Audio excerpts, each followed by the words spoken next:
Assalamualaikum warahmatullahi wabarakatuh.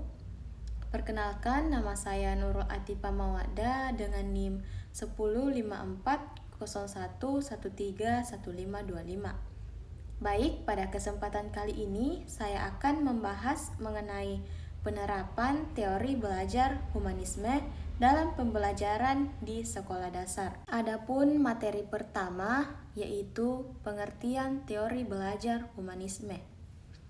Teori belajar humanisme adalah teori yang memandang peserta didik sebagai individu yang memiliki potensi, perasaan, minat, serta kemampuan yang harus dikembangkan secara optimal.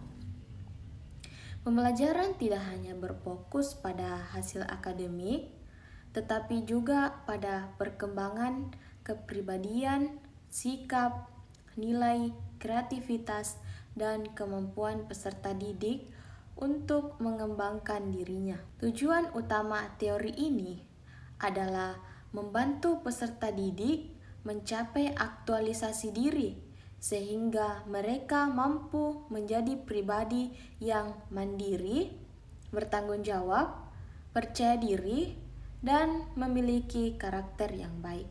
Selanjutnya, tokoh teori humanisme.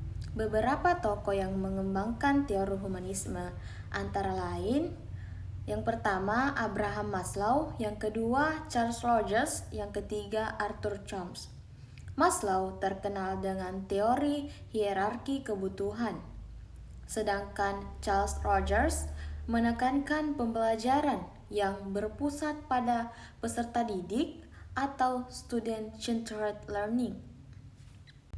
Adapun konsep atau ciri-ciri teori humanisme, ciri-ciri utama teori humanisme adalah yang pertama, pembelajaran berpusat pada peserta didik. Yang kedua, guru berperan sebagai fasilitator. Yang ketiga, menghargai perbedaan kemampuan setiap peserta didik. Yang keempat, mengembangkan aspek kognitif, efektif, dan psikomotor secara seimbang. Yang kelima, menciptakan suasana belajar yang nyaman, aman, dan menyenangkan. Yang keenam, memberikan kesempatan kepada peserta didik untuk mengemukakan pendapat dan berkreasi. Tujuan teori humanisme. Tujuan teori humanisme yaitu yang pertama, mengembangkan seluruh potensi peserta didik. Yang kedua, membentuk karakter yang baik. Yang ketiga, menumbuhkan rasa percaya diri. Yang keempat, melatih tanggung jawab dan kemandirian. Yang kelima, membantu peserta didik mencapai aktualisasi diri. Contoh penerapan di sekolah dasar, misalnya pada pelajaran IPA kelas 4 dengan materi pelestarian lingkungan. Guru mengajak peserta didik berdiskusi mengenai pentingnya menjaga lingkungan. Setelah itu, peserta didik dibagi dalam beberapa kelompok untuk mengamati kondisi lingkungan sekolah. Dan masing-masing kelompok menyampaikan hasil pengamatan dan memberikan solusi terhadap masalah lingkungan yang ditemukan. Selanjutnya, guru memberikan kesempatan kepada setiap peserta didik untuk menyampaikan pendapatnya tanpa takut salah. Guru memberikan apresiasi terhadap setiap jawaban dan membimbing peserta didik agar saling menghargai pendapat teman. Melalui kegiatan ini, peserta didik tidak hanya memperoleh pengetahuan, tetapi juga belajar bekerja sama, menghargai orang lain, bertanggung jawab, serta peduli terhadap lingkungan. Peran guru dalam teori humanisme.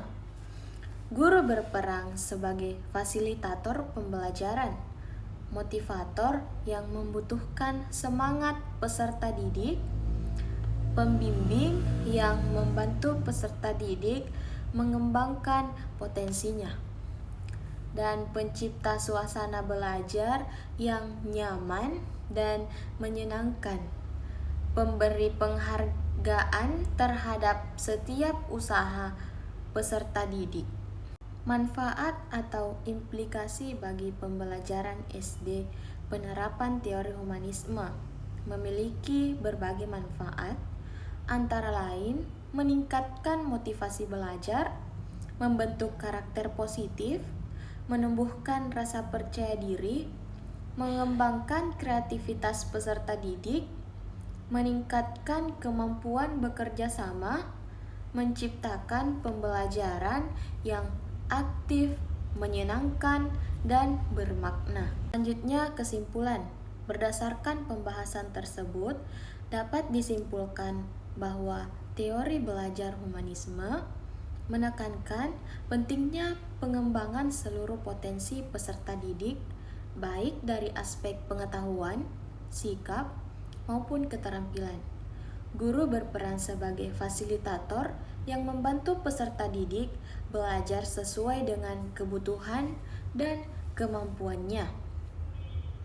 Dengan menerapkan teori humanisme, pembelajaran di sekolah dasar menjadi lebih aktif, menyenangkan, serta mampu membentuk peserta didik yang cerdas, berkarakter, dan percaya diri.